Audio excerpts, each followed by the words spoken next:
Hello, Neuroplasticians. I'm excited and delighted to have Professor Chris Cooper on the channel today. Chris, how are you today, my friend? Very well, JJ. How are you?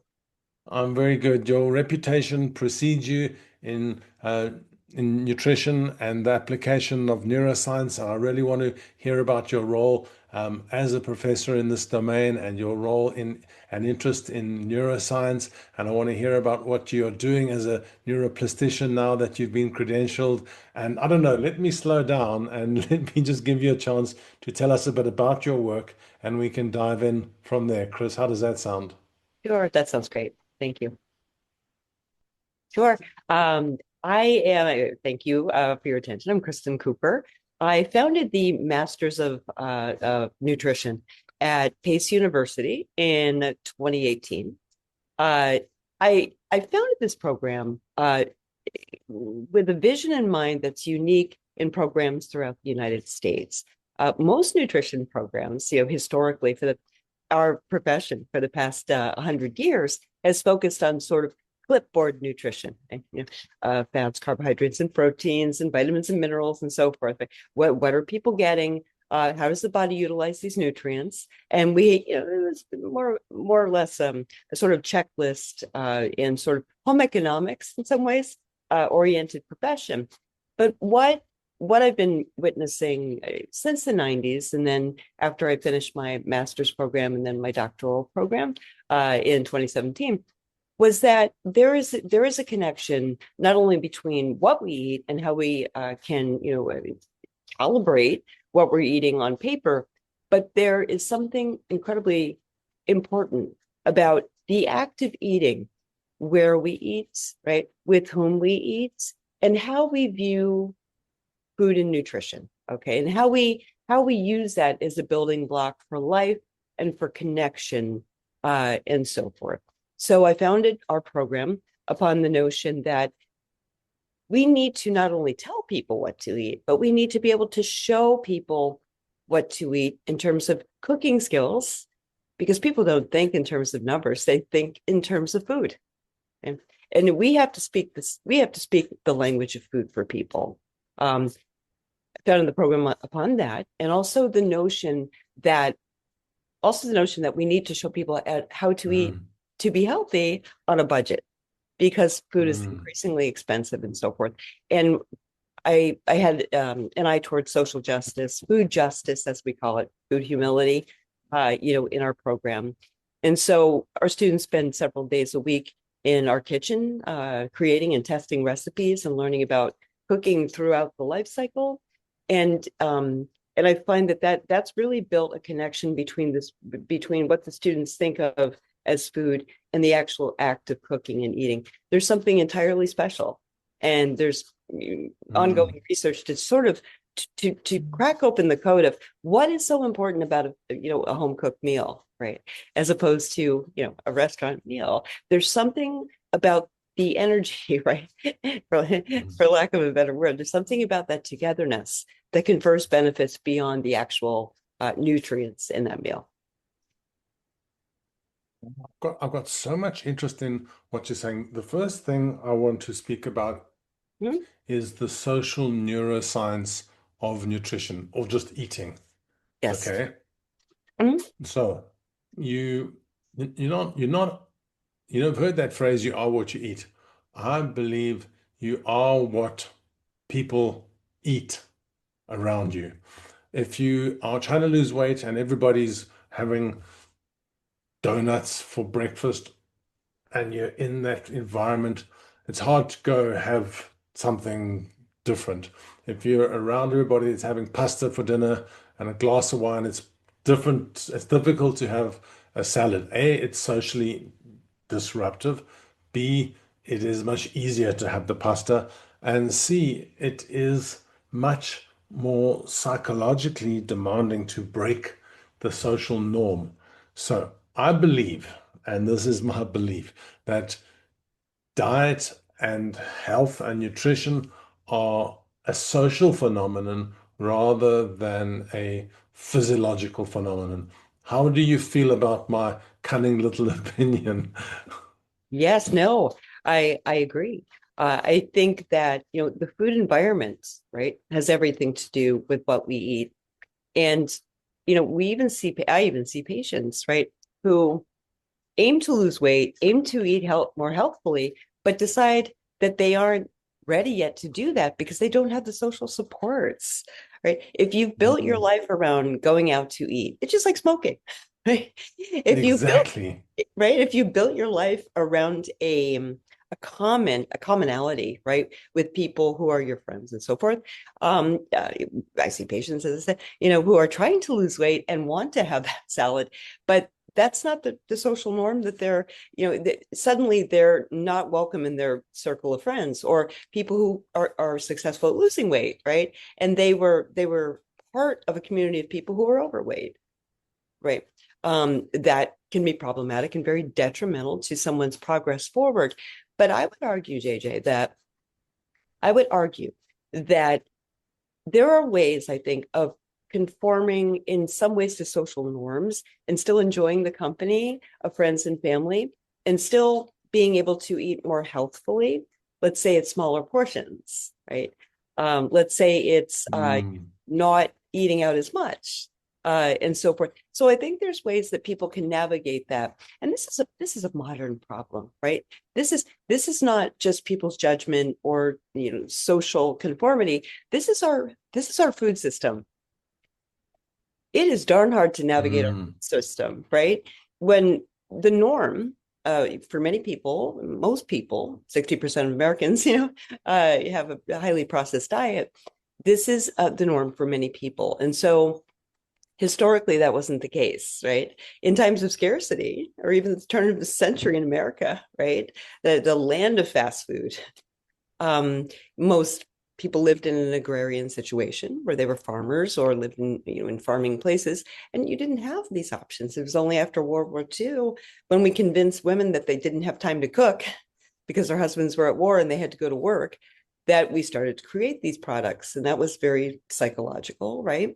And so we started this culture of nobody has time to cook, right? And so you should rely on Aunt Jemima pancake mix, and you should rely on Nathan's hot dogs, right? Add water and voila, right? You have a meal for your family. And so we started this culture that nobody has time to cook, when in fact, the average American, and I'm not North American, and I'm not sure about in other countries, we spend 5 hours a day on leisure. What's leisure? Scrolling, watching TV, playing video games, right? And we spend fewer than 45 minutes preparing and consuming meals. We have time to cook. We just don't perceive that we have time to cook. mm. I'm just watching myself today. Okay. So here's a secret. Well, it's not a secret. It's just not something I would have normally shared. So I wasn't in the mood for cooking today. Well, I'm never in the mood for cooking, to tell the truth. But I was super uninterested today, and I went down and bought a döner. I don't know if you know what a döner is on your side of the world, but it is basically like a wrap of turkey. It's a it's not turkey. It is turkey, but it's actually a Middle Eastern snack. It's like a burger in theory, but Yeah, it's very different. But they're very good, and the guy that makes it down the road from me makes them very healthily. So here's my justification that's kicking in. So he makes a very healthy snack. Both yeah. it's enough to for a meal, so you can sit down, but it's like a roll. It's like a roped in a pancake with turkey and salad and yogurt and spices and cheese. It's really delicious. It sounds like a Um, shawarma. It sounds like an Israeli shawarma. yeah, it's like that, but Yeah, different. But anyway, let's just work with the shawarma picture. yeah. Okay, it's a bit healthier than the shawarma, but anyway, same kind of Mediterranean idea. And I have come to the belief that I eat less volume of this because um, you only have one. You know, if you cook at home, you end up making more than you need, Mhm. and you end up just having a bowl of pasta left over that you don't know what to do with, and you just eat it because, waste not, want not, and all that. So the neuropsychological journey that I've tricked myself into is that if I have this shawarma kind of döner, I Mhm. eat less because I don't buy a second one. Right. Okay. Mhm. And there's not much carbs in it because it's a very thin kind of pancake over it. Mhm. And, there's very little bad stuff. It's got a lot of salad and a bit of yogurt dressing and a lot Mhm. of meat. So I don't eat too much and I eat really healthily and I don't have to clean up afterwards and don't have to cook. Yeah. So I've got myself in this like conundrum of what I should do Mhm. because it's easy and it's delicious. And I've tricked myself into believing I'll eat less because I'm only going to buy one of them. So, do you Mhm. think I'm in an intelligent loop, or do you think I need to reboot my opinion about what I'm eating? I think that we should enjoy, food. And Hmm. things that we enjoy bring us joy, right? And there's something to be said for eating something that's delicious. And I think we appreciate food more. And I think you're right. If you have a limited portion and you're not eating this every single day, right? So if you're Mm. eating this, once in a while, I think it's delightful. I think you're in a healthy cycle. The cycle that I can get concerned about, and again, it's what people confuse, right? Is nourishing oneself and enjoying food and willpower, right? Somehow we've scrambled those two things, right? When we're enjoying a food, right, we tend to think, well, I gotta stop. I don't have the willpower, right? Whereas, in times of scarcity, this was a treat, right? We Mm. didn't question ourselves. We didn't say, am I in a right? Am I thinking about this correctly? Am I eating too much? Should I stop? Should I eat this? Should I make it right? Nobody worried about this kind of stuff. So for me, it's a matter of getting back to what your body needs, right? Enjoying the food, enjoying the food that you Mm. really enjoy, right? And, making choices, for example, to have this, once in a while and not, every day. If you think it's, highly caloric or whatnot, Mm. it's perfectly fine. And if you're enjoying your food and it's satiating to you, and it sounds like this is like a perfect package of nutrients, protein, and you have your greens and you have your wrap, right? To me, it sounds like a perfect package of nutrients, which probably keeps you satisfied, right? For quite a while. Mm. And so I think instead of seeing dietary patterns as a pattern, right? We tend to eat something and then, lock down and analyze it, right? And then the next thing we lock down and analyze that. When in fact, the way we measure dietary patterns and nutrient adequacy is over time. It's over time, right? Yeah.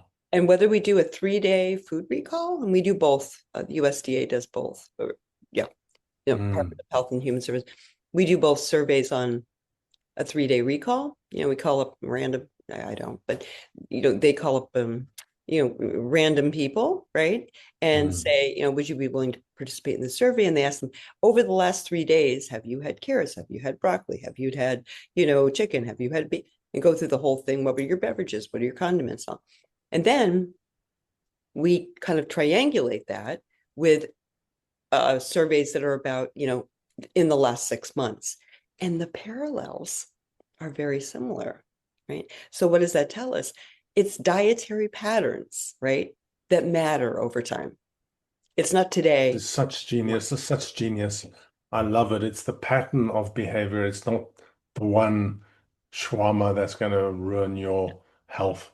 And No. but because we live in this fast food, real time, immediate gratification, we forget that when we think like having that one cookie is going to, throw the horse under the bus or whatever the analogy is. But this is really cool stuff. I really want to explore this with you further, uh, Yeah. Kristen. Yeah. There is Sure. so much to do, and there is so much insight that you bring. So, um, and that program that you have, Food is Mood, or what is it called again? Food and mood, food and Yeah, mood. exactly. So I really want to spend time unpacking that sandwich of information and really getting into it. So what do you think about us having a round table to explore these areas of your insights and expertise? Would you be up for that, Kristen? Absolutely. Of course. Sure. Okay, wonderful. I'm so excited. I'm going to really devour your expertise on this. I love it. Yeah. And yeah, we must also loop in some other people who are doing some thinking in this environment. But let's stop there, otherwise I'm going to never stop. So, so let's find a time together. Mhm. Um, is there anything else that you want to share, or leave people hanging on for more, or should we just make them wait until we have the round table, Kristen?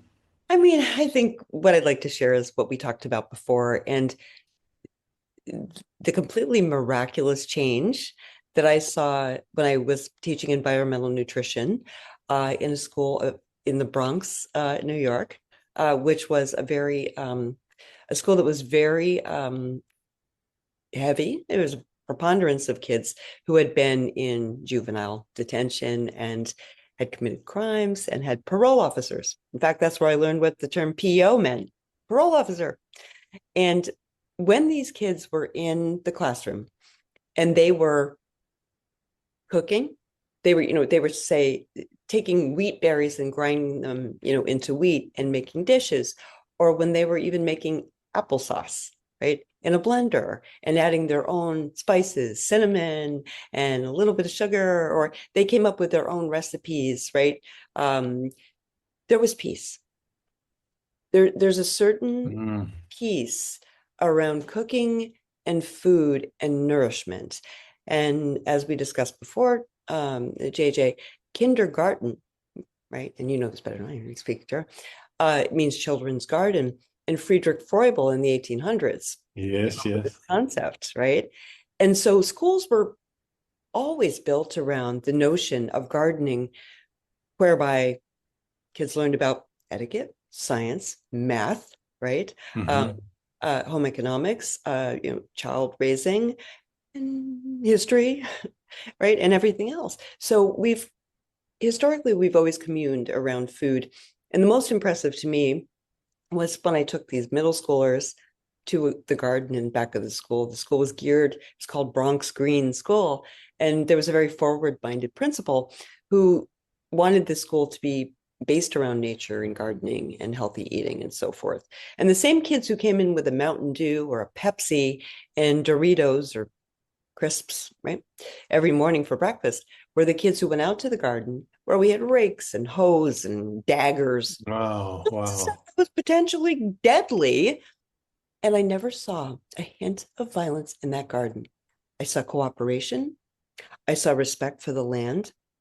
And oddly, people said, "You're building a garden in the middle of the Bronx? Yeah, see what happens to it." This garden attracted old people, young people, people of all races. Mhm.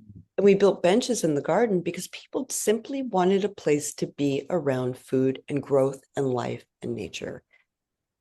And it had Mm. an amazing impact on the disposition and the mindset of these kids. It was so astounding to me that it's something I'll never forget, and something I've built, my program and upon, because there's so many lessons to be learned from that experience. This is so cool. What a wonderful story. Thank you for sharing that. Um, Chris, your work precedes you, which is a really big sentence because you have such elegance and intelligence that we all want to learn from. So, my friend, thanks again for today, and I look forward to seeing you later in one of the round tables. Thanks so much, my friend. Take care now. Bye bye. My pleasure, JJ. Thank you.